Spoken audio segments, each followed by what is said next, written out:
Very good morning, my dear students, and we are going to the next class of business management. Hope all of you are fine and studying very well. Okay, and we are studying about communication. What is communication? What is formal and informal communication? And what is horizontal? What is vertical communication? And all these things we have studied. And now we can go to the next important part of communication, that is barriers of communication. And what do you mean by barriers of communication? Barrier means തടസ്സങ്ങൾ അല്ലേ, കമ്മ്യൂണിക്കേഷനിലുള്ള തടസ്സങ്ങൾ. എന്തുകൊണ്ടാണ് ബാരിയേഴ്സിനെ കുറിച്ച് നമ്മളിവിടെ ചിന്തിക്കുന്നത്? Because when we are going through the definitions of all the experts of management, it is said that communication is complete only if it is understood in the right sense and in the right manner by the receiver. So there should be a proper understanding by the receiver, so that we are thinking about barriers to communication, and not only barriers to communication, how we can overcome these barriers. ബാരിയേഴ്സിനെ കുറിച്ച് നമ്മൾ അറിയുക മാത്രമല്ല, എങ്ങനെയാണ് ഈ ബാരിയേഴ്സിനെ നമുക്ക് overcome ചെയ്യാനായിട്ട് സാധിക്കുക എന്നത് കൂടിയിട്ടാണ് നമ്മളിവിടെ എന്ത് ചെയ്യുന്നത്, നോക്കുന്നത്. So what is barrier to communication? Anything and any situation, any event or anything that hinders the proper transmission of a message from the sender to the receiver will be treated as a barrier. Any hindrance, any type of hindrance, maybe a situation, or it may be an event, or it may be people that who hinders the proper communication or proper transmission of the message, or it may be the defect of the transmission channel, or it may be the we have studied that there are 7 important elements in communication, and if any element is defective, sometimes the sender may be defective, or the message may be defective, or the selected transmission channel may be defective, or encoding, decoding, all these processes may be defective, then it will cause some problems in the transmission of message, and these problems or these hindrances are known as barriers of communication. And if there is any barrier to communication, we know that there will not be any proper understanding of the message by the communicatee, and then it will cause serious problems. The message will not be understood by the receiver, and ശരിയായിട്ട് മനസ്സിലാക്കാത്ത message, ശരിക്കും പറഞ്ഞു കഴിഞ്ഞാൽ അത് message കിട്ടാത്തതിന് തുല്യമാണ്. ഒരു റിസീവറെ സംബന്ധിച്ചിടത്തോളം ശരിയായിട്ടത് മനസ്സിലായിട്ടില്ല, കിട്ടിയ മെസ്സേജ് പ്രോപ്പറായിട്ട് അയാൾക്ക് മനസ്സിലാക്കാനായിട്ട് സാധിച്ചില്ല എന്നുണ്ടെങ്കിൽ അത് മെസ്സേജ് കിട്ടാത്തതിന് തുല്യമാണ്. അതിൻ്റെ അർത്ഥം ആ ഒരു കമ്മ്യൂണിക്കേഷൻ പ്രോസസ്സ് അവിടെ നടന്നിട്ടില്ല എന്നുള്ളതാണ്. അപ്പോൾ അതുകൊണ്ടാണ്, അപ്പോൾ അങ്ങനെ എന്തെങ്കിലും ആ ഒരു ഹിൻഡ്രൻസ് വരികയാണെന്നുണ്ടെങ്കിൽ തീർച്ചയായിട്ടും അത് സീരിയസ് ആയിട്ടുള്ള പ്രോബ്ലംസ് ഉണ്ടാക്കാനായിട്ട് സാധ്യതയുണ്ട്. ഓർഗനൈസേഷനിൽ ഒരുപാട് പ്രശ്നങ്ങൾ ഉണ്ടാകാനായിട്ട് സാധ്യതയുണ്ട്. അതുകൊണ്ടാണ് കമ്മ്യൂണിക്കേഷനിൽ ബാരിയേഴ്സ് ഉണ്ടാകാൻ പാടില്ല എന്നുള്ളത് നമ്മൾ പറയുന്നത്. ഉണ്ടെങ്കിൽ തന്നെ അതിന് പ്രോപ്പറായിട്ടുള്ള മെഷേഴ്സ് എടുത്തിട്ട് അതിനെ ഓവർകം ചെയ്യാനായിട്ട് സാധിക്കണം എന്നുള്ളത് നമ്മൾ എന്ത് ചെയ്യുന്നത്, പറയുന്നത്. Okay, and now we can go to the barriers of communication, or different barriers of communication. Which are the different types of barriers of communication? അതാണ് നമുക്ക് ആദ്യമായിട്ട് പഠിക്കാനുള്ളത്. And there are mainly 5 important barriers of communication. 5 ബാരിയറുകളാണ് identify ചെയ്തിട്ടുള്ളത്. ഈ 5 ബാരിയറുകളെയും അതിൻ്റെ ചെറിയ ചെറിയ sub ബാരിയേഴ്സായിട്ട് നമ്മൾ എന്ത് ചെയ്യുന്നുണ്ട്, തിരിക്കുന്നുണ്ട്. ഒരു ലോങ് എസ്സേ പോലെയാണ് നിങ്ങൾക്കിത് പഠിക്കാനുള്ളത്. എങ്കിലും നല്ല രസമായിട്ട് പഠിക്കാവുന്ന ഒരു ടോപ്പിക്കാണ് ബാരിയേഴ്സ് ടു കമ്മ്യൂണിക്കേഷൻ എന്ന് പറയുന്നത്. അപ്പോൾ ഇതിൽ 5 ടൈപ്സ് ആണുള്ളതെന്ന് ഞാൻ പറഞ്ഞു. ഈ 5 ടൈപ്സിൽ ഫസ്റ്റ് വൺ എന്ന് പറയുന്നത് ഫിസിക്കൽ ബാരിയറാണ്. Second one is psychological barrier. Third one is semantic barrier. Fourth one is organisational barrier. And fifth one is cultural barrier. ഇങ്ങനെ 5 തരം ബാരിയേഴ്സാണ് ഉള്ളത്. ഏതൊക്കെയാണെന്ന് പറഞ്ഞേ? First one is physical barrier, second one is psychological barrier, third one is semantic barrier, fourth one is organizational barrier, and the last one is cultural barrier. And what do you mean by physical barrier? What is the meaning of physical barrier? What causes physical barrier? Physical barrier means you know that എത്ര കണ്ട് സെൻറ്ററും റിസീവറും തമ്മിലുള്ള അകലം കൂടുന്നുവോ അതാണ് physical barrier ഉണ്ടാക്കുന്നത്.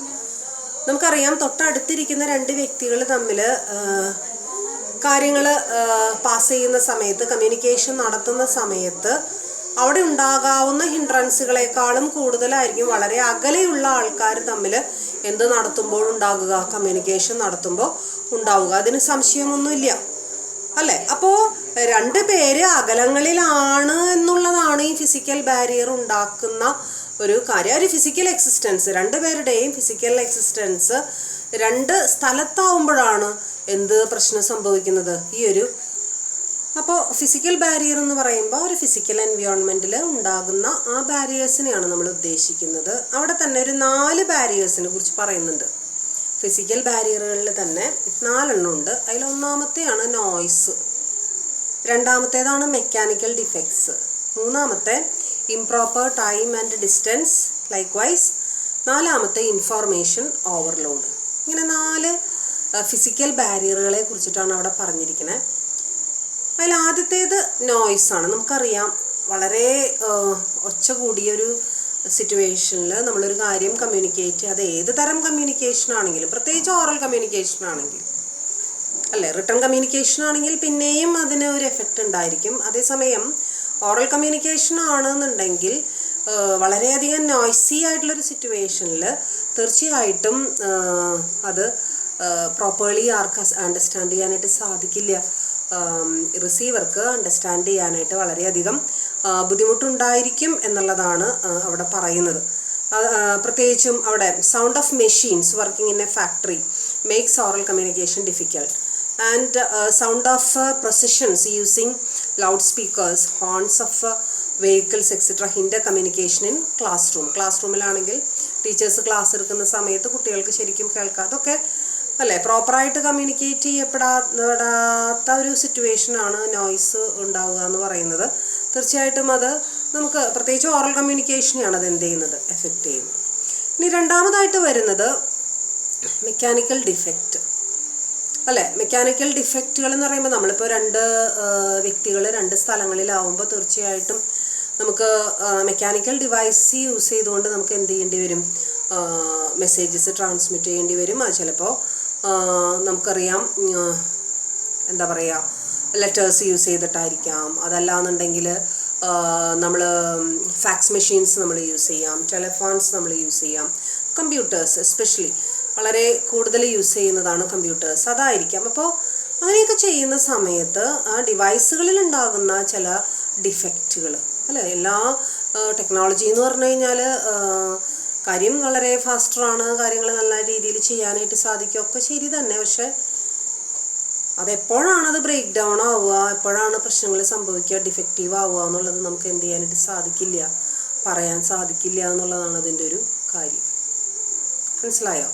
അപ്പോൾ ആ ഒരു mechanical defect എന്ന് പറയുന്നത് പലപ്പോഴും നമ്മളിപ്പോൾ നാളെ തന്നെ കിട്ടേണ്ട ഒരു മെസ്സേജാണ്. സോ ഫാക്സ് മെഷീനിലൂടെ നമ്മളത് ഫാക്സ് രൂപത്തിൽ നമ്മളത് വിട്ടു. പക്ഷേ അതേസമയം റിസീവറുടെ fax machine it is not at all okay, then അത് കൃത്യസമയത്ത് അവിടെ എത്തിച്ചേർന്നില്ല എന്ന് വരും. എമർജൻസി ആയിട്ട് കൺവേ ചെയ്യേണ്ട ഒരു മെസ്സേജാണ്, നമ്മൾ ടെലിഫോൺ വിളിച്ച് അറിയിക്കാമെന്ന് വിചാരിച്ചു. അപ്പോൾ നമ്പർ ഡയൽ ചെയ്തു, പക്ഷേ റിങ് ചെയ്യുന്നില്ല. So something wrong with the recipients telephone. So അതും പ്രശ്നമാണ്. അപ്പോൾ നമ്മൾ വേറെ എന്തെങ്കിലും മാർഗം നമ്മൾ എന്ത് ചെയ്യും, നോക്കും. അപ്പോൾ ചിലപ്പോൾ അത് അത്രയും ആപ്റ്റായിട്ടുള്ള മാർഗമാവണമെന്ന് നിർബന്ധമില്ല. അപ്പോൾ അത് ചിലപ്പോൾ ഡിലേയ്സ് വരുത്തും, പ്രശ്നങ്ങൾ വരുത്തും, പ്രോപ്പറായിട്ടുള്ള അണ്ടർസ്റ്റാൻഡിങ് അല്ലെങ്കിൽ പ്രോപ്പറായിട്ടുള്ളൊരു ആക്ഷൻ നമുക്ക് എന്ത് ചെയ്യാൻ സാധിക്കില്ല, പ്രതീക്ഷിക്കാൻ സാധിക്കില്ല. അതുപോലെ തന്നെ ഇംപ്രോപ്പർ ടൈം ആൻഡ് ഡിസ്റ്റൻസസ്. ഇംപ്രോപ്പറായിട്ടുള്ള ടൈം, നമ്മളൊരു കാര്യം കമ്മ്യൂണിക്കേറ്റ് ചെയ്യുന്ന സമയത്ത് എന്ത് ചെയ്യണം, അത് കൃത്യമായിട്ടുള്ള ഏറ്റവും ആപ്റ്റായിട്ടുള്ള സമയത്താണ് അത് എന്ത് ചെയ്യേണ്ടത്, കമ്മ്യൂണിക്കേറ്റ് ചെയ്യേണ്ടത്. ഇപ്പോൾ ഒരു ടീച്ചർ ക്ലാസ് എടുക്കുന്ന സമയത്ത് ആ ക്ലാസ്സിലെ ഇപ്പോൾ ഒരു മണിക്കൂർ ക്ലാസ് ആണെന്നുണ്ടെങ്കിൽ ആദ്യത്തെ അരമണിക്കൂറിനുള്ളിലെങ്കിലും ഏതാണോ ടോപ്പിക്ക്, ഏത് ടോപ്പിക്കാണ് ടീച്ചർ പറയാനായിട്ട് ഉദ്ദേശിക്കുന്നതെങ്കിൽ ആ ടോപ്പിക്ക് കൺവേ ചെയ്തിരിക്കണം. അല്ലാതെ ബെല്ലടിക്കാൻ പോകുന്ന സമയത്ത് അവസാന നിമിഷങ്ങളിൽ അത് കൺവേ ചെയ്ത് കഴിഞ്ഞാൽ കുട്ടികളും അത്രയും റിലാക്സ്ഡ് ആയിരിക്കും. അവരും അത് തീർച്ചയായിട്ടും എന്ത് ചെയ്യില്ല, മനസ്സിലാക്കാനായിട്ട് അവരും ഇൻട്രസ്റ്റ് കാണിക്കില്ല. അതുപോലെയാണ് ഇപ്പോൾ ഒരു ഓർഗനൈസേഷനിൽ എന്താ പറയുക, ഇമ്പോർട്ടൻ്റ് ആയിട്ടുള്ള ഇപ്പോൾ ഒരു മീറ്റിംഗ് നടക്കുന്ന സമയത്ത് ഇമ്പോർട്ടൻ്റ് ഇൻഫർമേഷൻസ് അവസാനമാണോ പറയുക, ആദ്യമാണോ പറയുക? ആദ്യമാണ് പറയുക അല്ലേ. അവസാനത്തെ സമയത്ത് നമ്മൾ കുറച്ചും കൂടി ആ ഒരു ഒഫീഷ്യലായിട്ടുള്ള അല്ലെങ്കിൽ ഫോർമലായിട്ടുള്ളൊരു സെറ്റപ്പ് വിട്ട് നമ്മൾ ഇൻഫോർമലായിട്ടുള്ളൊരു സെറ്റപ്പിലേക്ക് എന്ത് ചെയ്തു എന്ന് വരാൻ പോയി എന്ന് വരാം. ആ ഒരു നമ്മുടെ ആ ഒരു മൂഡ് അങ്ങനെ ഇതായി പോയിരിക്കാം. അപ്പം അങ്ങനെ വരുമ്പോൾ തീർച്ചയായിട്ടും അതിൽ നമ്മൾ ഇമ്പോർട്ടൻ്റ് ഇൻഫർമേഷൻസൊക്കെ നമ്മൾ തുടക്കത്തിലേ തന്നെ നമ്മൾ ഡിസ്കസ് ചെയ്തിരിക്കണം, പറഞ്ഞിരിക്കണം.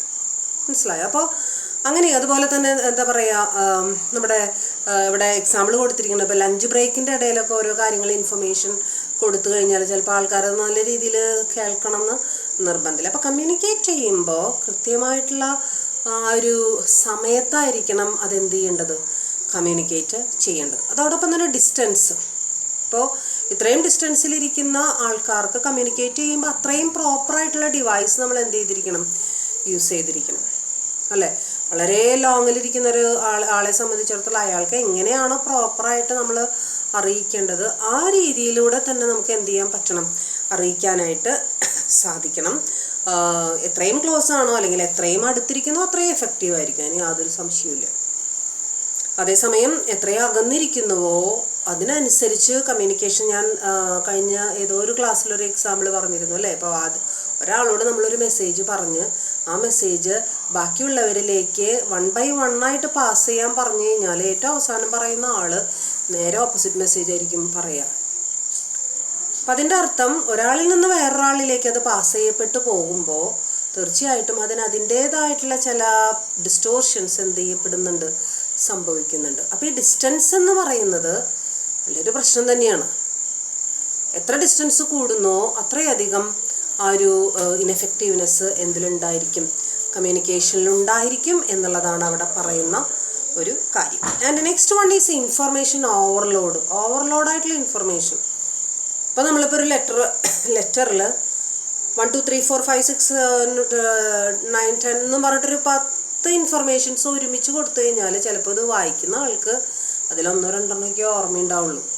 കാര്യം ഫ്യൂച്ചർ റെഫറൻസിന് സാധിക്കുമില്ല എന്നല്ല, ലെറ്റേഴ്സ് ആണെങ്കിൽ. അതേസമയം ഓറൽ കമ്മ്യൂണിക്കേഷൻ ആണെങ്കിൽ ഒരേ സമയം തന്നെ ഒരൊറ്റ കുറേ ഇൻഫർമേഷൻസ് ഒരുമിച്ച് പറഞ്ഞു കഴിഞ്ഞാൽ കേൾക്കുന്ന ആളെ സംബന്ധിച്ചിടത്തോളം ഹ്യൂമൻ ബീങ്സിൻ്റെ പ്രത്യേകത എന്ന് വെച്ച് കഴിഞ്ഞാൽ കേൾക്കുന്നതിൻ്റെ ഒരു 30% മാത്രമേ അവർ റിമെമ്പർ ചെയ്ത് വെക്കുള്ളൂ അല്ലേ. അതായത് കുറേ ഇങ്ങനെ സമയം കടന്നു പോകും തോറും അതിൽ നിന്ന് കുറേയൊക്കെ ഇങ്ങനെ നഷ്ടപ്പെട്ട് പോയിക്കൊണ്ടിരിക്കും. അപ്പം നമ്മൾ ഓർഗനൈസേഷനിൽ പ്രത്യേകിച്ചും വർക്കേഴ്സിനും എംപ്ലോയീസിനും ഒക്കെ ഇൻഫർമേഷൻസ് കൊടുക്കുന്ന സമയത്ത് ബിറ്റായിട്ട് കൊടുക്കാൻ ശ്രമിക്കണം. ചെറിയ ഇൻഫർമേഷൻസ് അവരൊക്കെ മാക്സിമം എഫക്റ്റീവ് ആവുന്ന രീതിയിൽ ചെറിയ രൂപങ്ങളിലായിട്ട് കൊടുക്കാനായിട്ട് നമ്മൾ എന്ത് ചെയ്തുകൊണ്ടിരിക്കണം, ശ്രമിച്ചുകൊണ്ടിരിക്കണം. ഓവർലോഡ് ഉണ്ടായിക്കഴിഞ്ഞാൽ, ഇൻഫർമേഷൻ ഓവർലോഡ് ഉണ്ടായിക്കഴിഞ്ഞ് കഴിഞ്ഞാൽ അവർക്കൊന്നും ചെയ്യാനായിട്ട് സാധിക്കില്ല. റെസിപ്പിയൻസിനെ സംബന്ധിച്ചിടത്തോളം അതിൽ നിന്ന് കുറച്ചൊക്കെ എടുത്തിട്ട് നല്ലോണം ചെയ്യാമെന്നല്ലാതെ ബാക്കിയുള്ള ഇൻഫർമേഷൻസ് ചിലപ്പോൾ കംപ്ലീറ്റ്ലി അവരെന്ത് ചെയ്തു എന്ന് വരും, അവോയ്ഡ് ചെയ്തു എന്ന് വരും. അത് നമ്മുടെ കമ്മ്യൂണിക്കേഷൻ്റെ തന്നെ കമ്മ്യൂണിക്കേഷൻ്റെ തന്നെ എഫക്റ്റീവ്നെസ്സിന് അത് ബാധിച്ചു എന്ന് വരാം. So these are the 4 important physical barriers. ഏതൊക്കെയാണ് നമ്മൾ കണ്ടത്? നമ്മുടെ നോയ്സാണ് അതിൽ ഏറ്റവും പ്രധാനപ്പെട്ട വില്ലൻ. രണ്ടാമത്തെ മെക്കാനിക്കൽ ഡിഫക്ട്സിനെ കുറിച്ച് നമ്മൾ പറഞ്ഞു. മൂന്നാമത് ഇംപ്രോപ്പർ ടൈം ആൻഡ് ഡിസ്റ്റൻസിനെ കുറിച്ച് പറഞ്ഞു. ഇൻഫർമേഷൻ ഓവർലോഡിനെ കുറിച്ച് പറഞ്ഞു. ഇനി രണ്ടാമത്തെ ബാരിയർ എന്ന് പറയുന്നത് സൈക്കോളജിക്കൽ ബാരിയറാണ്. ഫിസിക്കൽ ബാരിയറുകളെ നമുക്ക് എങ്ങനെയെങ്കിലുമൊക്കെ എന്താ പറയുക, നമുക്ക് അതിൻ്റെ കറക്റ്റ് വേ യൂസ് ചെയ്തിട്ട് നമുക്കതിനെ ഓവർകം ചെയ്യാൻ എളുപ്പമാണ്. പക്ഷെ അത്ര കണ്ട് എളുപ്പമല്ല എന്ത് ഓവർകം ചെയ്യാൻ, നമ്മുടെ സൈക്കോളജിക്കൽ ബാരിയേഴ്സിനെ ഓവർകം ചെയ്യാൻ. എന്താണ് സൈക്കോളജിക്കൽ ബാരിയർ?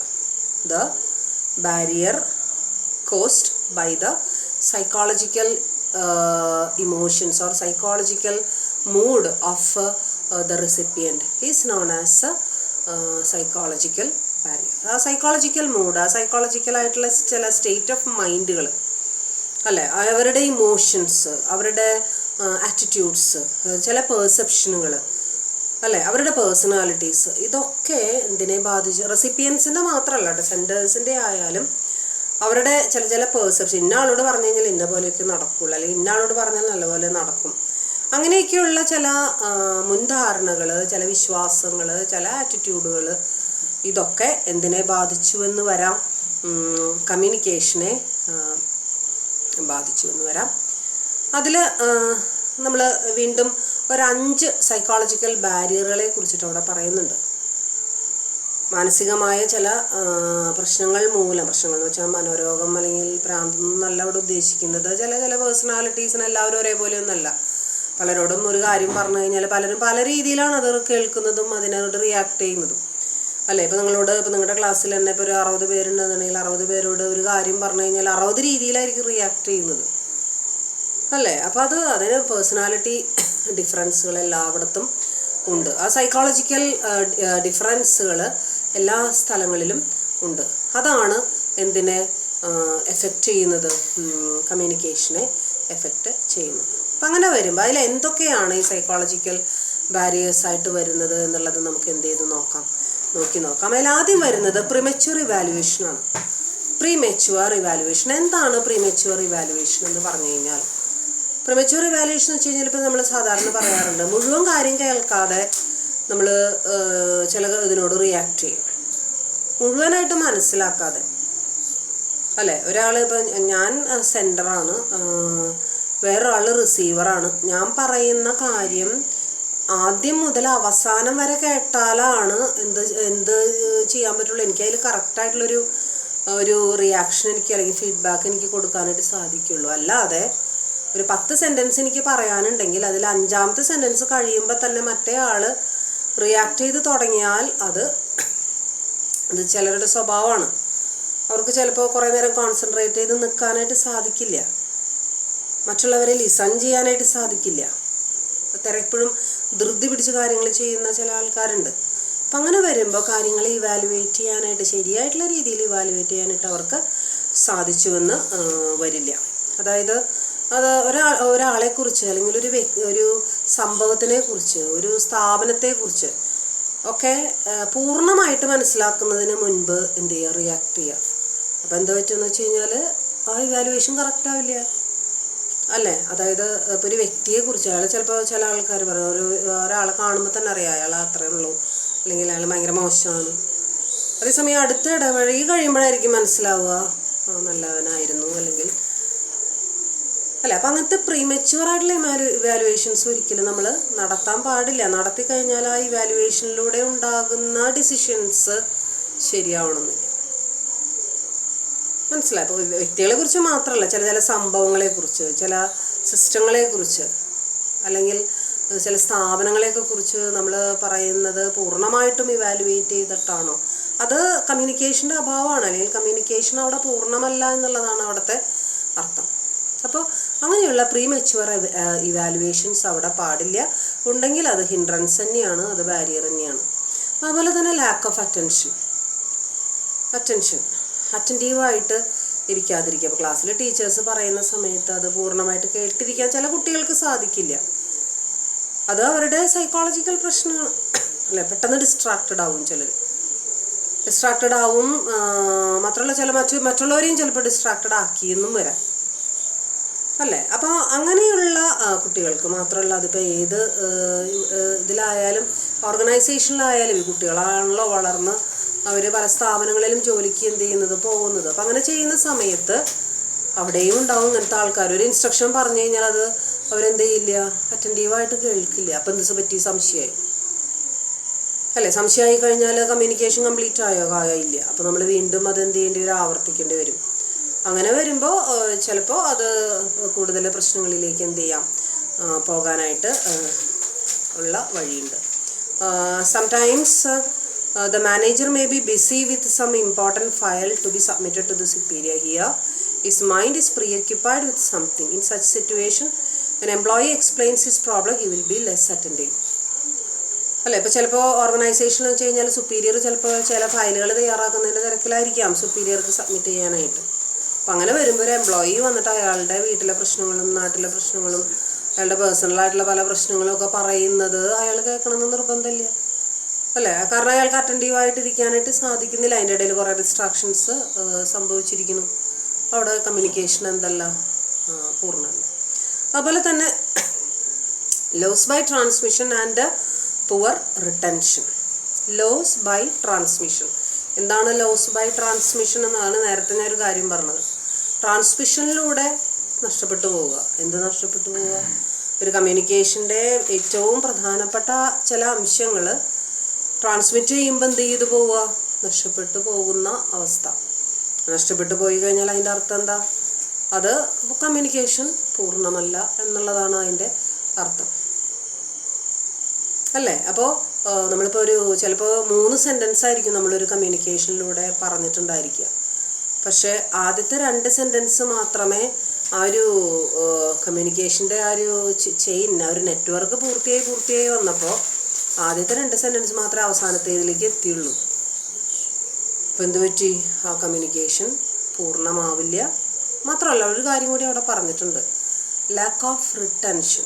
റിട്ടൻഷൻ എന്ന് വെച്ച് കഴിഞ്ഞാൽ അർത്ഥം റിറ്റെയിൻ ചെയ്യാന്ന് വെച്ച് കഴിഞ്ഞാൽ എന്താർത്ഥം? സ്റ്റോർ ചെയ്ത് വെക്കുക, അതായത് മെമ്മറിയിൽ വെക്കുക, അല്ലേ? ആ റിട്ടൻഷൻ കപ്പാസിറ്റി, അത് നേരത്തെ ഞാൻ പറഞ്ഞു, റിഫ്ലക്റ്റ് ചെയ്യാനുള്ള, റിട്ടൻഷൻ നടത്താനുള്ള ആ കഴിവ് മനുഷ്യന്മാർക്ക് വളരെ കുറവാണെന്നുള്ളതല്ല, ചിലർക്കെങ്കിലും അത് വളരെ കുറവാണ്, അല്ലേ?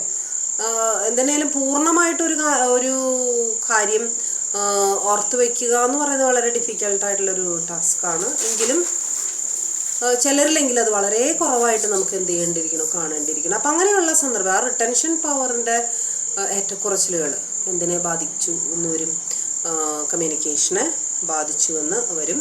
അപ്പോൾ ആ ഒരു ട്രാൻസ്മിഷനിലൂടെ ലോസ് ചെയ്യപ്പെടുന്നതും നഷ്ടങ്ങൾ സംഭവിക്കുന്നതും അതോടൊപ്പം തന്നെ റിട്ടൻഷൻ എബിലിറ്റിയുടെ ഒരു കുറവും എന്തിനെ ബാധിക്കും? കമ്മ്യൂണിക്കേഷൻ്റെ എഫക്റ്റീവ്നെസ്സിനെ ബാധിക്കും. And next one is distrust.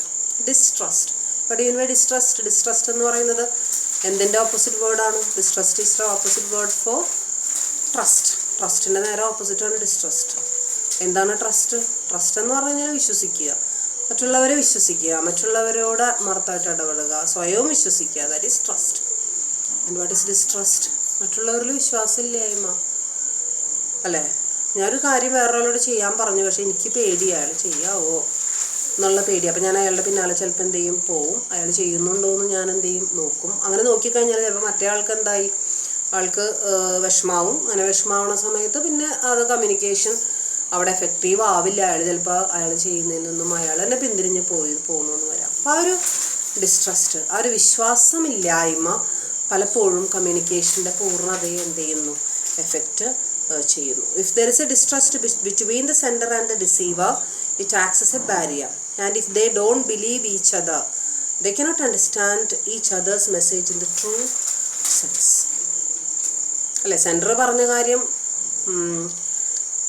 റിസീവർക്ക് മനസ്സിലാവാത്ത പ്രശ്നമല്ല, പക്ഷെ സെൻഡർ പറഞ്ഞത് ശരിയാണോ എന്നുള്ളൊരു പേടി.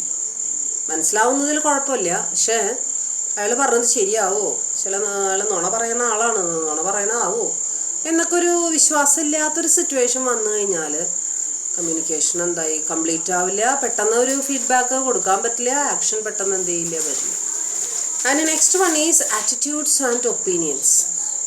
ചിലരുടെ ആറ്റിറ്റ്യൂഡ്, ചിലരുടെ ഒപ്പീനിയൻ, അല്ലേ? ചില നല്ല നല്ല കാര്യങ്ങൾ നമ്മൾ പുതിയതായിട്ട് ഓർഗനൈസേഷനിൽ ഇൻട്രൊഡ്യൂസ് ചെയ്യാനായിട്ട് പോകുന്ന സമയത്ത് ചില പിന്തിരിപ്പന്മാരുണ്ട്, അല്ലേ? അത് അവരുടെ ഒപ്പീനിയൻ അങ്ങനെയാണ്, അല്ലെങ്കിൽ ചില അവരുടെ ആറ്റിറ്റ്യൂഡ് അങ്ങനെയാണ്. അവർ ഒരു കാര്യം, നല്ല കാര്യങ്ങൾ നടക്കാനായിട്ട് അവരെന്ത് ചെയ്യില്ല, സമ്മതിക്കില്ല. അങ്ങനെ സമ്മതിക്കാതെ വരുമ്പോൾ എന്ത് സംഭവിക്കുന്നത് വെച്ച് കഴിഞ്ഞാൽ കുറേ പേരൊക്കെ ചെയ്യും, പക്ഷെ കുറച്ച് പേര് അതിൽ നിന്നും മാറി നിൽക്കപ്പോൾ അതൊരു കംപ്ലീറ്റ് ആയിട്ടുള്ളൊരു പ്രവർത്തനമായിട്ട് അത് എന്ത് ചെയ്യില്ല, മാറില്ല. അവരുടേതായിട്ടുള്ള ചില ഒപ്പീനിയനുകളുണ്ട്. വേറെ ആൾക്കാർ പറയുന്നത് അവരെന്ത് ചെയ്യില്ല, കേൾക്കില്ല. സുപ്പീരിയേഴ്സ് ആണെങ്കിലും അവർ പറയുന്നത് പൂർണ്ണമായിട്ട് അവർ ചിലപ്പോൾ എടുക്കണം എന്നില്ല, പാർഷ്യലി ചിലപ്പോൾ അവർ അനുസരിച്ചു എന്ന് വരാം. ബാക്കിയുള്ളത് അവരെന്ത് ചെയ്യില്ല, അനുസരിക്കില്ല. So these are the various barriers or hindrances under psychological. ഇപ്പോൾ ഫിസിക്കൽ ബാരിയറും സൈക്കോളജിക്കൽ ബാരിയറാണ് നമ്മൾ കണ്ടത്. ഇനി നമുക്ക് കാണാനുള്ളത് സെമാൻറ്റിക് ബാരിയറാണ്. Semantic barrier means while using the language use ചെയ്യുന്ന സമയത്ത്, സിംബൽസ് യൂസ് ചെയ്യുന്ന സമയത്ത്, quotations, exclamation marks, pictures and other symbols, ഇതൊക്കെ യൂസ് ചെയ്യുന്ന സമയത്ത്, അതോടൊപ്പം തന്നെ വേർഡ്സും സെൻറ്റൻസസുകളൊക്കെ യൂസ് ചെയ്യുന്ന സമയത്ത് അതിലുണ്ടാകുന്ന ചില കുഴപ്പങ്ങൾ അല്ലേ. അതായത് ചില ലാംഗ്വേജുകൾ നമുക്ക് അറിയാം. ഇപ്പോൾ വേൾഡ് ഗ്ലോബലി ആക്സെപ്റ്റഡ് ആയിട്ടുള്ളൊരു ലാംഗ്വേജാണ് ഇംഗ്ലീഷ് എന്ന് പറയുന്നത്. പക്ഷെ ആ ഒരു ഇംഗ്ലീഷ് ലാംഗ്വേജ് യൂസ് ചെയ്യുന്ന സമയത്ത് എല്ലാവർക്കും ഉണ്ടാവുന്ന ഒരു വിഷമം അല്ലേ, ഒരു ബുദ്ധിമുട്ട്, എല്ലാവരും അത് ഫ്ലുവൻ്റായിട്ട് യൂസ് ചെയ്യണമെന്ന് നിർബന്ധമില്ല. അപ്പം അങ്ങനെ അതിൻ്റെതായിട്ടുള്ളൊരു എന്താ പറയുക, പൂർണ്ണമായിട്ടും നമുക്കറിയാത്തതിൻ്റെ ഒരു കുഴപ്പം കൊണ്ടാണ് അങ്ങനെ എന്ത് ചെയ്യുന്നത്, സംഭവിക്കുന്നത് അല്ലേ. ഇപ്പോൾ സെൻറ്റർ പറയുന്നത് ഇംഗ്ലീഷ് ലാംഗ്വേജാണ്, അതേസമയം റിസീവർക്ക് ആ ലാംഗ്വേജ് പ്രോപ്പറായിട്ട് യൂസ് ചെയ്യാനായിട്ട് അറിയില്ല. അപ്പം അങ്ങനെയാണെങ്കിൽ കമ്മ്യൂണിക്കേഷൻ കംപ്ലീറ്റ് ആവില്ല. സെൻറ്റർ എത്ര നല്ല വേർഡ്സ് ഉപയോഗിച്ചാലും, എത്ര സിമ്പിൾ വേർഡ്സ് ഉപയോഗിച്ചിട്ടും കാര്യമില്ല, റിസീവർക്ക് അത് എന്താവണമെന്നില്ല. അപ്പോൾ ലാംഗ്വേജ് യൂസ് ചെയ്യുമ്പോൾ, വേർഡ്സുകളും സെൻറ്റൻസുകളും ഡ്രാഫ്റ്റ് ചെയ്യുമ്പോൾ, സിമ്പിളുകൾ ചേർക്കുന്ന സമയത്ത്, കുത്തും കോമയൊക്കെ ഉപയോഗിക്കുന്ന സമയത്ത് ഒക്കെ വരുന്ന ചില ഡിഫക്റ്റുകളെ കുറിച്ച്, ചില ബാരിയേഴ്സിനെ കുറിച്ചിട്ടാണ് സെമാൻറ്റിക് ബാരിയറിൽ നമ്മൾ എന്ത് ചെയ്യുന്നത്, ചർച്ച ചെയ്യുന്നത്. അവിടെ വീണ്ടും 6 പ്രധാനപ്പെട്ട ബാരിയേഴ്സായിട്ട് അവിടെ തരം തിരിച്ചിട്ടുണ്ട്. 6 ബാരിയേഴ്സാണ് അവിടെ എന്ത് ചെയ്യുന്നത്, പറയുന്നത് സെമാൻറ്റിക് ബാരിയറിൽ. അതിൽ തന്നെ first one, badly expressed words എന്ന് പറഞ്ഞു കഴിഞ്ഞാൽ ചീത്ത വാക്കുകൾ യൂസ് ചെയ്യാമെന്നല്ല അവിടെ ഉദ്ദേശിക്കുന്നത്. വേർഡ്സ് എക്സ്പ്രസ് ചെയ്യുന്ന സമയത്ത് അത് റോങ് ആയിട്ട് എക്സ്പ്രസ് ചെയ്യാം, അല്ലെങ്കിൽ ഒട്ടും ചേരാത്തൊരു സാഹചര്യത്തിൽ ആ വേർഡ്സ് എന്ത് ചെയ്യുക, യൂസ് ചെയ്യാം. ചിലപ്പോൾ അത് കേൾക്കുന്ന ആൾക്ക് ചിലപ്പോൾ അത് കറക്റ്റായിട്ട് അതിൻ്റെ മീനിങ് എന്ത് ചെയ്യണമെന്നില്ല, മനസ്സിലാവണമെന്നില്ല. ഒരു പ്രോപ്പറായിട്ട് ചേർക്കേണ്ട സ്ഥലത്താണ് അത് ചേർക്കേണ്ടത്, അല്ലാതെ റോങ് പ്ലേസിൽ അത് ചേർത്ത് കഴിഞ്ഞാൽ ചിലപ്പോൾ കേൾക്കുന്നവർക്ക് അത് കറക്റ്റായിട്ട് അതിൻ്റെ മീനിങ് കിട്ടണമെന്നില്ല. On account of inadequate vocabulary ആവശ്യത്തിന് ഇല്ലാത്തത് കൊണ്ടുള്ള കുഴപ്പം. അതുപോലെ usage of wrong words, non usage of apt words to the കോണ്ട്. ആപ്റ്റായിട്ടുള്ള വേർഡ്സ്, ഏറ്റവും കറക്റ്റായിട്ട് അതിനെ ഏത് വേർഡാണോ ചേർക്കാനായിട്ട് സാധിക്കുക. അപ്പോൾ പലപ്പോഴും നമുക്ക് ഇംഗ്ലീഷൊക്കെ യൂസ് ചെയ്യുന്ന സമയത്ത് കറക്റ്റ് വെക്കാബുലറി അറിയണമെന്നില്ല അല്ലേ, അവിടെ ചേർക്കേണ്ട കറക്റ്റ് വേർഡ് അറിയണം. അപ്പം നമ്മുടെ കയ്യിലുള്ള ഒരെണ്ണം അവിടെ ചിലപ്പോൾ എന്ത് ചെയ്തു വരും, ഇട്ടു എന്ന് വരും. അത് ചിലപ്പോൾ ഇട്ടിട്ടുള്ള വേർഡ് ബാക്കിയുള്ളവർക്ക് അത് ചിലപ്പോൾ മനസ്സിലാവും. Next one, symbols with different meanings, പല മീനിങ്ങുകളുള്ള സിംബലുകൾ അല്ലേ. അത് ചിലപ്പോൾ എന്ത് ചെയ്തു എന്ന് വരാം.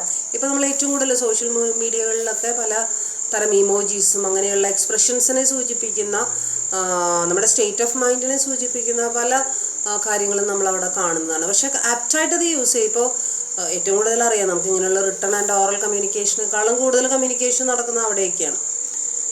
അതേസമയം അവിടെ കറക്റ്റായിട്ടുള്ള സിമ്പലല്ല നമ്മൾ യൂസ് ചെയ്തിട്ടുള്ളതെങ്കിൽ നേരെ റോങ് മീനിങ് ആയിരിക്കും അതിലൂടെ എന്ത് ചെയ്യുന്നത്, ഉണ്ടാവുന്നത്. ഓരോ മൈന്യൂട്ടായിട്ടുള്ള സിംബൽസിൻ്റെയും അർത്ഥം നമ്മൾ എന്ത് ചെയ്യേണ്ടതുണ്ട്, മനസ്സിലാക്കേണ്ടതുണ്ട് അല്ലേ. നിങ്ങൾക്കും തോന്നിയിട്ടുണ്ടായിരിക്കും, നിങ്ങളൊക്കെ അതിലൊക്കെ എക്സ്പേർട്സ് ആണ് എങ്കിലും.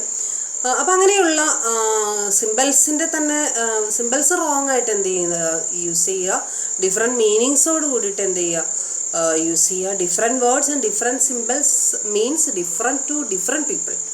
അതാണ് അതിൻ്റെ ഒരു കുഴപ്പമെന്ന് പറയുന്നത്. സോ അത് ശ്രദ്ധിക്കണം. അതുപോലെ തന്നെ ഫാൾട്ടി ആയിട്ടുള്ള translation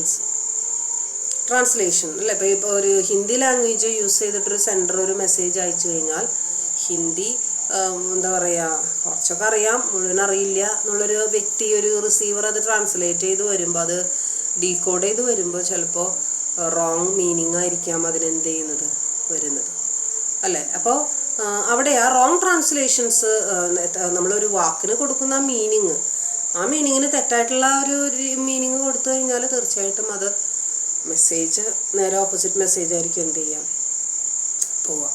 And the next one is unclarified assumptions. അസംഷനുകൾ അല്ലേ, അൺക്ലാരിഫൈഡ്, ക്ലാരിഫൈ ചെയ്യാത്ത അസംഷൻസ് അല്ലേ. ഒരു കാര്യം ഒരാൾ വേറൊരാളോട് പറഞ്ഞു, പക്ഷെ പറയുന്ന സമയത്ത് അയാൾക്ക് ചില അസംഷനുകൾ ഉണ്ടായിരുന്നു. ചില മുൻധാരണയോട് കൂടിയിട്ടൊക്കെയാണ് അയാൾ പറയുന്നത്, പക്ഷെ കേൾക്കുന്ന വ്യക്തിക്ക് അറിയില്ല എങ്ങനെ ധാരണയോട് കൂടിയിട്ടാണ് എന്ത് ചെയ്യുന്നതെന്ന് പറയുന്നത്. അപ്പോൾ തീർച്ചയായിട്ടും അതിൽ കമ്മ്യൂണിക്കേഷനിൽ എന്തുണ്ട്, ഒരു ചെറിയൊരു എക്സാമ്പിൾ നിങ്ങളുടെ ടെക്സ്റ്റ് ബുക്കിൽ എന്ത് ചെയ്തിട്ടുണ്ട്, കൊടുത്തിട്ടുണ്ട്. For instance, a boss ask the subordinate to take care of the guest. Boss പറയാണ് ആരോട്, സബോർഡിനേറ്റിനോട്, എന്ത്, ഗസ്റ്റിനെ വേണ്ടും വിധം കെയർ ചെയ്യണം എന്നുള്ളത് എന്ത് ചെയ്തിരിക്കുകയാണ്, പറഞ്ഞിരിക്കുകയാണ്. അപ്പം അങ്ങനെ പറയുന്ന സമയത്ത് ബോസിൻ്റെ ചിന്ത എന്താ, ഗസ്റ്റിന് വേണ്ട സ്ഥലം, താമസിക്കാനുള്ള സ്ഥലം, ഭക്ഷണത്തിനുള്ള കാര്യങ്ങൾ, അതുപോലെ തന്നെ ബാക്കി എൻ്റർടൈൻമെൻറ്റിനുള്ള കാര്യങ്ങൾ, എല്ലാ കാര്യങ്ങളും ആര് ചെയ്തു കൊടുക്കണം എന്നുള്ളതാണ്, സബോർഡിനേറ്റ് ചെയ്യണം എന്നുള്ളതാണ് ആര് ചിന്തിച്ചിരിക്കണത്, ബോസ് ചിന്തിച്ചിരിക്കുന്നത്. പക്ഷെ അത് ഓപ്പണായിട്ട് അത് ക്ലാരിഫൈ ചെയ്ത് പറഞ്ഞിട്ടില്ല ആരോട്, സബോർഡിനേറ്റിനോട്. സബോർഡിനേറ്റ് വിചാരിച്ചു ജസ്റ്റ് ഒരു സ്റ്റേ മാത്രം ഒരുക്കി കൊടുത്താൽ മതി, ഒരു സ്ഥലം മാത്രം, ഒരു അക്കോമഡേഷൻ മാത്രം ഒരുക്കി കൊടുത്താൽ മതി എന്ന് ആര് വിചാരിച്ചു, സബോർഡിനേറ്റ് വിചാരിച്ചു. അത് അയാൾ ചെയ്തു. പക്ഷേ ഇവിടെ എന്താ സംഭവിച്ച, ബോസ് വിചാരിച്ച രീതിയിലല്ല ആര് മനസ്സിലാക്കിയത്, സബോർഡിനേറ്റ് മനസ്സിലായി. ഫുള്ളായിട്ടുള്ള ക്ലാരിഫിക്കേഷൻ അവിടെ എന്ത് ചെയ്തില്ല, കാര്യം ടേക്ക് കെയർ ചെയ്തു. പക്ഷേ ആ ടേക്ക് കെയറിൻ്റെ ആ ഒരു എന്താ പറയുക, ആ ഒരു എക്സ്റ്റെൻഡ് എത്രത്തോളം ഉണ്ടെന്നുള്ളതാണ് അവിടുത്തെ പ്രശ്നം, മനസ്സിലായോ. അപ്പോൾ അത് രണ്ടുപേരും അങ്ങോട്ടും ഇങ്ങോട്ടും എന്ത് ചെയ്തിട്ടുണ്ടായിരുന്നില്ല, ക്ലാരിഫൈ ചെയ്തിട്ടുണ്ടായിരുന്നില്ല. അതുകൊണ്ട് തന്നെ കമ്മ്യൂണിക്കേഷൻ എന്തായി, ഇൻകംപ്ലീറ്റ്. അതുപോലെ തന്നെ next one is technical jargon. Technical jargon means ചില ഡിഫക്റ്റുകൾ. ടെക്നിക്കൽ ജാർഗൺ മീൻസ് നമ്മൾ ചില ഇപ്പോൾ കമ്പ്യൂട്ടർ യൂസ് ചെയ്യുന്ന ആൾക്കാർ അല്ലേ, കമ്പ്യൂട്ടർ അതിൻ്റെ പ്രോഗ്രാംസും സോഫ്റ്റ്വെയർസൊക്കെ ചെയ്യുന്ന ആൾക്കാർ, അവർ തമ്മിൽ യൂസ് ചെയ്യുന്ന ചില ടെക്നിക്കൽ വേർഡ്സുകളുണ്ട്. അത് പുറമേയുള്ള ഒരാൾക്ക് ചിലപ്പോൾ കേട്ട് കഴിഞ്ഞാൽ എന്ത് ചെയ്യണമെന്നില്ല, മനസ്സിലാവണമെന്ന് നിർബന്ധമില്ല അല്ലേ. ചില ടെക്നിക്കൽ നെയിംസ്, ടെക്നിക്കൽ വേർഡ്സ്, അപ്പം അങ്ങനെയുള്ള ടെക്നിക്കൽ വേർഡ്സുകൾ യൂസ് ചെയ്യുമ്പോൾ, ഇപ്പോൾ സാധാരണ ഒരു ലെറ്ററിൽ സാധാരണക്കാരനായിട്ടുള്ളൊരു വ്യക്തിക്ക് ഒരു ഇൻഫർമേഷൻ പാസ് ചെയ്യുന്ന സമയത്ത് ആവുന്നതും അങ്ങനെയുള്ള ടെക്നിക്കൽ ജാർഗൺസ്, ടെക്നിക്കൽ വേർഡ്സ് നമ്മൾ എന്ത് ചെയ്യാതിരിക്കുക നല്ലത്, യൂസ് ചെയ്യാണ്ടിരിക്കുക നല്ലത്. കമ്പ്യൂട്ടർ അറിയാത്ത ഒരാളോട് കമ്പ്യൂട്ടറിനോട് റിലേറ്റഡ് ആയിട്ടുള്ളൊരു വേർഡോ അല്ലെങ്കിൽ ഒരു കോൺസെപ്റ്റോ പറഞ്ഞു കഴിഞ്ഞാൽ അയാൾക്ക് മനസ്സിലാവില്ല അല്ലേ. അപ്പോൾ ഒരിക്കലും അങ്ങനത്തെ വാക്കുകൾ നമ്മൾ ഉപയോഗിക്കാൻ പാടില്ല. ഉപയോഗിച്ചിട്ടുണ്ടെങ്കിൽ തീർച്ചയായിട്ടും അത് മറ്റുള്ളവർക്ക് എന്ത് ചെയ്യണമെന്നില്ല, മനസ്സിലാവണമെന്ന് നിർബന്ധമില്ല. And use of technical jargon by specialist may also postpone. This may not understood by persons who are not specialists, and therefore they may not understand the actual meaning of such words. And next one, body language and gesture decoding. Body language ഉം gesture decoding അല്ലേ. ചിലപ്പോൾ എന്താ പറയുക, ഇപ്പോൾ നന്നായിട്ട് ചിരിച്ചുകൊണ്ട് സംസാരിക്കുന്ന ഒരു വ്യക്തിയുടെ നമ്മൾ വിചാരിക്കുക ആൾ വളരെ ഈസി ആയിട്ട് സംസാരിക്കുന്നതാണ്, നമ്മളോട് വലിയ ബുദ്ധിമുട്ടൊന്നുമില്ല, നല്ല രീതിയിലാണ്. പക്ഷേ അയാൾ പുറമേക്കായിരിക്കും ആ എക്സ്പ്രഷൻ, ഉള്ളിൽ അയാളുടെ എന്താ പറയുക, നേരെ ഓപ്പോസിറ്റായിട്ടുള്ള എക്സ്പ്രഷൻ ആയിരിക്കും അയാൾ എന്ത് ചെയ്യുന്നത്, കാണിക്കുന്നത്. പുറമേയുള്ള ആൾക്ക് മനസ്സിലാവണമെന്ന് നിർബന്ധമില്ല, മനസ്സിലായി. അപ്പോൾ അങ്ങനെയുള്ള ചില ബോഡി ലാംഗ്വേജ് ഇപ്പോൾ സാധാരണ വേർഡ്സിനെ അല്ലെങ്കിൽ സെൻറ്റൻസുകളെ ഇൻ്റർപ്രറ്റ് ചെയ്യുന്ന, അതിൻ്റെ മീനിങ് കണ്ടുപിടിക്കുന്ന അതേ രീതിയിൽ അല്ലെങ്കിൽ അതേ സ്പിരിറ്റോട് കൂടിയിട്ട് തന്നെയാണ് ബോഡി ലാംഗ്വേജുകളും ജസ്റ്ററൽ ലാംഗ്വേജുകളും എന്ത് ചെയ്യപ്പെടേണ്ടത്, ഇൻ്റർപ്രറ്റ് ചെയ്യപ്പെടേണ്ടത്. ആ ഇൻ്റർപ്രിട്ടേഷനിൽ എന്തെങ്കിലും കുഴപ്പം വരുമ്പോഴാണ് കമ്മ്യൂണിക്കേഷൻ എന്തായി പോവുക, ഇൻകംപ്ലീറ്റ് ആയി പോവുക. So these are the semantic barriers, നമ്മുടെ ലാംഗ്വേജ് യൂസ് ചെയ്യുമ്പോൾ ഉണ്ടാകുന്ന ചില പ്രശ്നങ്ങൾ. ഇനി നമുക്ക് നോക്കേണ്ടത് ഓർഗനൈസേഷണൽ ബാരിയേഴ്സാണ്. ഓർഗനൈസേഷൻ്റെ ഉള്ളിലുള്ള ചില പ്രശ്നങ്ങൾ, മാനേജ്മെൻറ്റിൻ്റെ ഭാഗത്തുനിന്നും അതിൻ്റെ മൊത്തത്തിലുള്ള കൾച്ചറിൻ്റെ ഭാഗത്തുമൊക്കെയുള്ള ഓർഗനൈസേഷൻ ബിഹേവിയറിലും ഒക്കെയുള്ള ചില പ്രശ്നങ്ങളാണ് അവിടെ നമ്മൾ കാണിക്കുന്നത്. പ്രത്യേകിച്ചും organisation structure, authority relationships, rules, regulations etcetera. അതിൽ വീണ്ടും 5 കാര്യങ്ങളാണ് നമ്മൾ പഠിക്കുന്നത്. ഒന്നാമത്തെ കാര്യം ഓർഗനൈസേഷൻ്റെ പോളിസി. Organisational policy. അതായത് ഓർഗനൈസേഷൻ്റെ പോളിസി കമ്മ്യൂണിക്കേഷൻ ഇത്ര മതി എന്നുള്ളതാണെങ്കിൽ പിന്നെ നമ്മൾ പറഞ്ഞിട്ട് കാര്യമില്ല, അതങ്ങനെ തന്നെ എന്ത് ചെയ്യുള്ളൂ, നടക്കുള്ളൂ. അതേസമയം ചില ഓർഗനൈസേഷനുകളിൽ എഫക്റ്റീവായിട്ടുള്ള കമ്മ്യൂണിക്കേഷൻ സിസ്റ്റം ഉണ്ടാവുകയും ചെയ്യും. ആ കമ്മ്യൂണിക്കേഷൻ സിസ്റ്റത്തിലൂടെ വളരെ എഫക്റ്റീവായിട്ടുള്ള കമ്മ്യൂണിക്കേഷൻസ് അവരെന്ത് ചെയ്യും, നടത്തുകയും ചെയ്യും. തീർച്ചയായിട്ടും അത് വളരെയധികം ആരെ ഹെൽപ്പ് ചെയ്യും, സുപ്പീരിയേഴ്സിനെയും സബോർഡിനേറ്റ്സിനെയും ഈക്വലി അത് ഹെൽപ്പ് ചെയ്യുകയും ചെയ്യും. സോ അപ്പം അങ്ങനെയുള്ള പോളിസീസ് ഡിഫറെൻറ്റ് ഓർഗനൈസേഷൻസിന് ഡിഫറെൻറ്റ് പോളിസീസ് ആയിരിക്കും ഉണ്ടായിരിക്കുക. അതേസമയം അത് ആ പോളിസീസ് തീർച്ചയായിട്ടും എന്തിനെ എഫക്റ്റ് ചെയ്യുന്നുണ്ട്, കമ്മ്യൂണിക്കേഷനെ എഫക്റ്റ് ചെയ്യുന്നുണ്ട്. For example, if an organisation is highly centralised, it is not supportive to free flow of communication. Centralised ആണെങ്കിൽ എന്താ സെൻട്രലൈസേഷൻ, ഡീസെൻട്രലൈസേഷൻ പഠിച്ചിട്ടുണ്ട് അല്ലേ? Centralisation and decentralisation. സെൻട്രലൈസേഷൻ എന്ന് പറയുമ്പോൾ മൊത്തം ഡിസിഷൻസ് ആരുടെ കയ്യിലായിരിക്കും, ടോപ്പ് മാനേജ്മെൻറ്റിൻ്റെ കയ്യിലായിരിക്കും അല്ലേ? അപ്പോൾ ടോപ്പ് മാനേജ്മെൻറ്റ് മാത്രം ഡിസിഷൻ എടുക്കണോ, ബാക്കിയുള്ള കാര്യങ്ങൾ ബാക്കിയുള്ളവർ പറയണത് അങ്ങോട്ട് ചെയ്യുക അത്രേ ഉള്ളൂ എന്നുണ്ടെങ്കിൽ അവിടെ കമ്മ്യൂണിക്കേഷൻ്റെ വലിയ പ്രാധാന്യമൊന്നും വരുന്നില്ല. അപ്പോഴും കമ്മ്യൂണിക്കേഷൻ അവിടെ വേണം എങ്കിൽ കൂടിയും. അതേസമയം ഡീസെൻട്രലൈസേഷൻ ആകുമ്പോൾ കുറച്ചും കൂടി കമ്മ്യൂണിക്കേഷൻ്റെ ഒരു ഇമ്പോർട്ടൻസ് അവിടെ വരുന്നുണ്ട് അല്ലേ? എല്ലാത്തിനും അങ്ങോട്ടും ഇങ്ങോട്ടും സജഷൻസ് ഇതൊക്കെ ചോദിച്ചും കണ്ടും ഒക്കെ ചെയ്യാന്ന് പറയുമ്പോൾ അവിടെ കുറച്ചുകൂടി കമ്മ്യൂണിക്കേഷൻ്റെ ഒരു ആവശ്യം വരുന്നുണ്ട്, അതിൻ്റെ ഇമ്പോർട്ടൻസ് വരുന്നുണ്ട്. അല്ലാന്നുണ്ടെങ്കിൽ അവിടെ പല പ്രശ്നങ്ങളും ഉണ്ടാവാനായിട്ടുള്ള സാധ്യതയുണ്ട്. Next one, rules and regulations. Effective കമ്മ്യൂണിക്കേഷനെ സഹായിക്കാനായിട്ട് എന്തൊക്കെ സ്ട്രിക്റ്റ് റൂൾസ് ആൻഡ് റെഗുലേഷൻസ് ആണ് ഓർഗനൈസ്ഡ്. ഇപ്പോൾ നമ്മളിപ്പോൾ ഒരു ലൈബ്രറിയിൽ ചെന്ന് കഴിഞ്ഞാൽ, ഇപ്പോൾ ആദ്യമായിട്ടൊരു ലൈബ്രറി വിസിറ്റ് ചെയ്യുന്ന ഒരു വ്യക്തിയെ സംബന്ധിച്ചിടത്തോളം ലൈബ്രറിയുടെ ഉള്ളിലുള്ള റൂൾസ് ആൻഡ് റെഗുലേഷൻസ്, എപ്പോഴാണ് എന്താണ് ചെയ്യേണ്ടത്, ആദ്യം ചെല്ലുന്ന സമയത്ത് തന്നെ എവിടെയാണ് സൈൻ ചെയ്യേണ്ടത്, എങ്ങനെയാണ് ബുക്കുകൾ തിരയേണ്ടത്, എങ്ങനെ ബുക്കുകൾ സെലക്ട് ചെയ്ത് കഴിഞ്ഞാൽ അത് ആരെയാണ് കാണിക്കേണ്ടത് അല്ലേ? അപ്പോൾ അവിടെ കാര്യങ്ങൾ അയാൾക്ക് പറഞ്ഞനുസരിച്ച് നമ്മൾ ചില ലൈബ്രറിയിലൊക്കെ കാണുന്ന ഡൂസ് ആൻഡ് ഡോൺസ് ഒക്കെ എഴുതിയിട്ടുണ്ടാവും അല്ലേ? അപ്പോൾ അത് ആ ഡൂസും ഡോൺസും കണ്ടു കഴിഞ്ഞാൽ കൃത്യമായിട്ട് ആർക്ക് മനസ്സിലാവും, അവിടെ ചെന്ന് നിൽക്കുന്ന അല്ലെങ്കിൽ അവിടേക്ക് പ്രവേശിക്കുന്ന ഒരു വ്യക്തിക്ക് കൃത്യമായിട്ടുള്ള ഇൻഫർമേഷൻ, ഞാൻ ഇന്നതാണ് ചെയ്യേണ്ടത്, ഇന്നതാണ് ഞാൻ ചെയ്യാൻ പാടില്ലാത്തത്, അത് അവർക്ക് മനസ്സിലാവും. അതല്ല അങ്ങനെ ഒരു സംഭവം അവിടെ ഇല്ല എന്നുണ്ടെങ്കിൽ, ഡൂസും ഡോൺസും അവിടെ ഇല്ല എന്നുണ്ടെങ്കിൽ ആ വ്യക്തിക്ക് അറിയില്ല എന്താ ചെയ്യേണ്ടത്. അത് ഒരുപാട് കൺഫ്യൂഷനാവും അല്ലേ? അയാൾ ചിലപ്പോൾ പോകാൻ പാടില്ലാത്തടത്തേക്കായിരിക്കും എന്ത് ചെയ്യണത്, പോകണത്, അല്ല എടുക്കാൻ പാടില്ലാത്ത പുസ്തകങ്ങളായിരിക്കും എടുക്കുന്നത് അല്ലേ? അപ്പോൾ അതൊക്കെ വലിയ ഇഷ്യൂസ് ഉണ്ടാവും. ലൈബ്രറിയിൽ മാത്രമല്ല, എവിടെയും ഇപ്പോൾ ഓർഗനൈസേഷനിലാണെങ്കിൽ തന്നെ കൃത്യമായിട്ട് കൊടുക്കേണ്ട ഇൻഫർമേഷൻസ്, കമ്മ്യൂണിക്കേഷൻസ് കൃത്യമായി തന്നെ കൊടുത്തിരിക്കണം.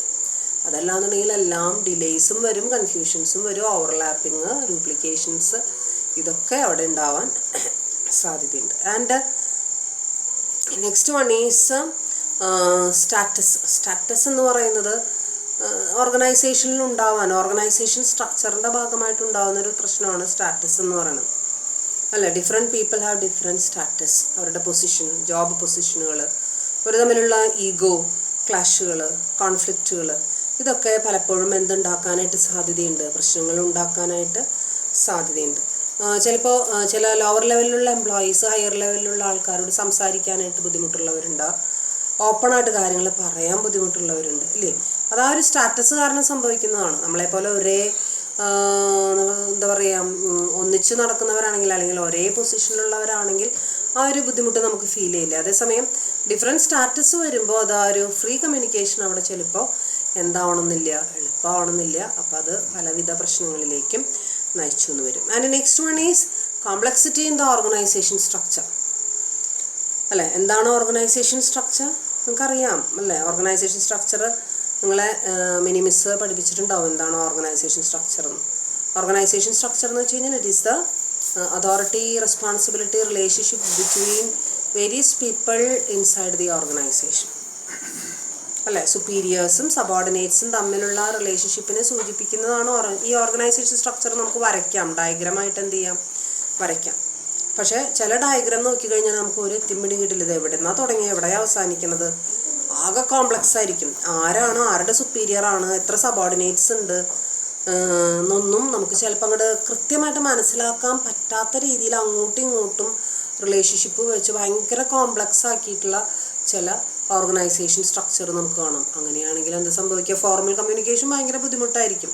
കാരണം എന്താണെന്ന് വെച്ചാൽ ഫോർമൽ കമ്മ്യൂണിക്കേഷൻ എല്ലാതും പാസ് ചെയ്യുന്നത് ഈ ഓർഗനൈസേഷൻ സ്ട്രക്ചറിലൂടെയാണ് അല്ലേ. കോംപ്ലക്സ് ആയിട്ടുള്ള ഒരു സ്ട്രക്ചർ ഉണ്ടായിക്കഴിഞ്ഞാൽ, അല്ലെങ്കിൽ ആ ഒരു ചെയിൻ ഓഫ് കമാൻഡ് ഉണ്ടായിക്കഴിഞ്ഞാൽ കമ്മ്യൂണിക്കേഷനും കോംപ്ലക്സ് ആയിരിക്കും, അതിന് സംശയമില്ലല്ലോ. പ്രത്യേകിച്ചും ഇൻഫോർമൽ ആണെങ്കിൽ അത്ര ബുദ്ധിമുട്ടില്ല. അതേസമയം ഫോർമൽ കമ്മ്യൂണിക്കേഷൻ വളരെ ബുദ്ധിമുട്ട് ഏറിയതാവും. And next one is organisational facilities. ഓർഗനൈസേഷനിൽ എന്തൊക്കെ ഫെസിലിറ്റീസ് ഉണ്ട് അല്ലേ, നല്ലൊരു കമ്മ്യൂണിക്കേഷൻ ആവശ്യമായിട്ടുള്ള എന്തൊക്കെ ഫെസിലിറ്റീസ് ഓർഗനൈസേഷനിലുണ്ട്. നല്ല മോഡേൺ ഡിവൈസുകൾ, കമ്പ്യൂട്ടർ സിസ്റ്റങ്ങൾ അല്ലേ, ഇതൊക്കെ network, broadband system, network system, ഇതൊക്കെ ഉണ്ടെങ്കിൽ മാത്രമേ കൃത്യമായിട്ടുള്ള കമ്മ്യൂണിക്കേഷൻ, എളുപ്പത്തിലുള്ള കമ്മ്യൂണിക്കേഷൻ സാധ്യമാവുള്ളൂ. അതല്ലാന്നുണ്ടെങ്കിൽ നമ്മൾ പണ്ടത്തെ രീതി തന്നെയാണ് ഇപ്പോഴും ഫോളോ ചെയ്യുന്നതെങ്കിൽ നമുക്ക് കമ്മ്യൂണിക്കേഷൻ ശരിയായിട്ട് നടത്താൻ സാധിക്കുമോ? ഇല്ല. ഇന്നത്തെ ഒരു ഇതിൽ ജീവിക്കും വേണം, അതേസമയം പഴയ ടെക്നോളജിയാണ് നമ്മൾ യൂസ് ചെയ്യുള്ളൂ എന്ന് വെച്ച് കഴിഞ്ഞാൽ അത് എന്തിന് സഹായിക്കില്ല. അതുപോലെ തന്നെ facilities like convening frequent meetings, keeping suggestion box, complaint box, conducting cultural gatherings, providing transparency in operation etcetera അല്ലേ. നമ്മൾ കംപ്ലൈൻറ്റ് ബോക്സ് വയ്ക്കുക, അതോടൊപ്പം തന്നെ കൾച്ചറൽ ഗ്യാതറിങ്സ് നടത്തുക, ഇടയ്ക്കിടയ്ക്ക് മീറ്റിംഗ് നടത്തുക, ഇതുപോലുള്ള ഫെസിലിറ്റീസൊക്കെ എവിടെ ഉണ്ടായിരിക്കണം, ഓർഗനൈസേഷനിൽ ഉണ്ടായിരിക്കും. So these are the various organisational barriers. And next one is cultural barriers. Cultural ആയിട്ടുള്ള ബാരിയേഴ്സ്. എന്തൊക്കെ കൾച്ചറൽ ബാരിയേഴ്സ്? കൾച്ചർ എന്താണെന്ന് നിങ്ങൾക്കറിയാം. ഒരു സൊസൈറ്റിയുടെ അല്ലെങ്കിൽ ഒരു ഓർഗനൈസേഷന് അതിൻ്റേതായിട്ടുള്ളൊരു കൾച്ചറുണ്ട് അല്ലേ. ഒരു set of beliefs, set of attitudes, അതിനൊക്കെയാണ് നമ്മൾ കൾച്ചർ എന്ന് പറയുന്നത്. സംസ്കാരം, ഓർഗനൈസേഷൻ്റേതായിട്ടുള്ളൊരു സംസ്കാരം, അതിൻ്റെ വിശ്വാസങ്ങളും അതിൻ്റെ ആറ്റിറ്റ്യൂഡുകളും അതിൻ്റെ പെർസെപ്ഷനുകളും ഒക്കെ കൂടി ചേർന്നിട്ടുള്ളൊരു സംഭവം, അതാണ് കൾച്ചർ എന്ന് പറയുന്നത്. അപ്പോൾ ഈ കൾച്ചറിൻ്റെ ഭാഗമായിട്ടുള്ള ചില ബാരിയേഴ്സിനെ കുറിച്ചിട്ടാണ് അവിടെ പറയുന്നത്. അതിൽ സോഷ്യൽ ക്ലാസ് ഒരു ബാരിയറായിട്ട് പറയുന്നു, കൾച്ചറൽ ബാക്ക്ഗ്രൗണ്ടിനെ കുറിച്ച് പറയുന്നു, ലാംഗ്വേജ് പറയുന്നു, റിലീജിയൻ പറയുന്നു അല്ലേ. അതായത് സോഷ്യൽ ക്ലാസ്, അതാണ് ആദ്യത്തെ സോഷ്യൽ ക്ലാസ്. സോഷ്യൽ ക്ലാസ് എന്ന് പറയുമ്പോൾ 3 ക്ലാസ്സുകളാണ് ഇപ്പോൾ ഒരു സൊസൈറ്റിയിലുള്ളത്.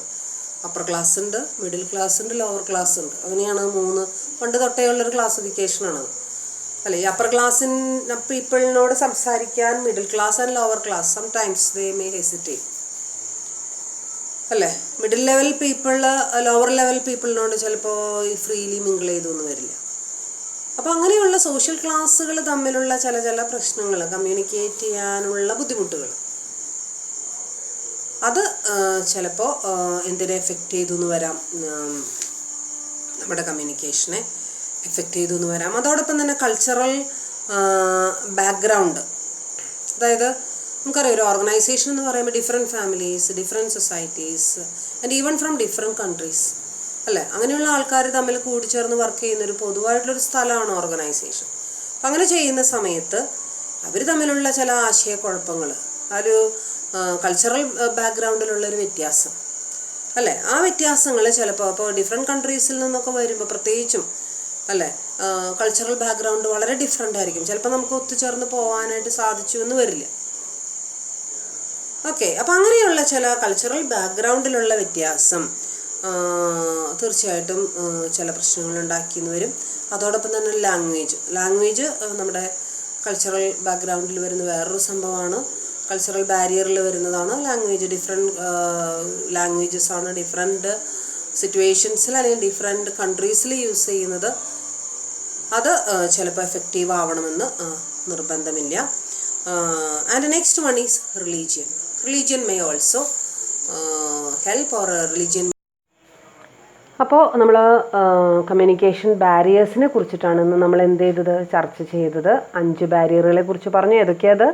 ഫിസിക്കൽ ബാരിയർ പറഞ്ഞു, സൈക്കോളജിക്കൽ ബാരിയർ പറഞ്ഞു, സെമാൻറ്റിക് ബാരിയർ പറഞ്ഞു, ഓർഗനൈസേഷണൽ ബാരിയർ പറഞ്ഞു, and last one cultural barriers പറഞ്ഞു. അല്ലേ, എളുപ്പമല്ലേ പഠിക്കാൻ വളരെ എളുപ്പമാണ്. അതിൻ്റെ സബ് പോയിൻറ്റ്സും ഒക്കെ പഠിക്കാൻ എളുപ്പമാണ്. നന്നായിട്ട് പഠിക്കുക. ഓക്കെ, ഇനിയൊരു ടോപ്പിക്കും കൂടെ ഇവിടെ വരുന്നുണ്ട് കമ്മ്യൂണിക്കേഷനിൽ, എങ്ങനെയാണ് ഓവർകം ചെയ്യാമെന്നുള്ളത്. അത് നമുക്ക് എപ്പോൾ കാണാം? അടുത്ത ക്ലാസ്സിൽ നമുക്ക് കാണാം. അതുവരേക്കും ഗുഡ് ബൈ, താങ്ക് യു.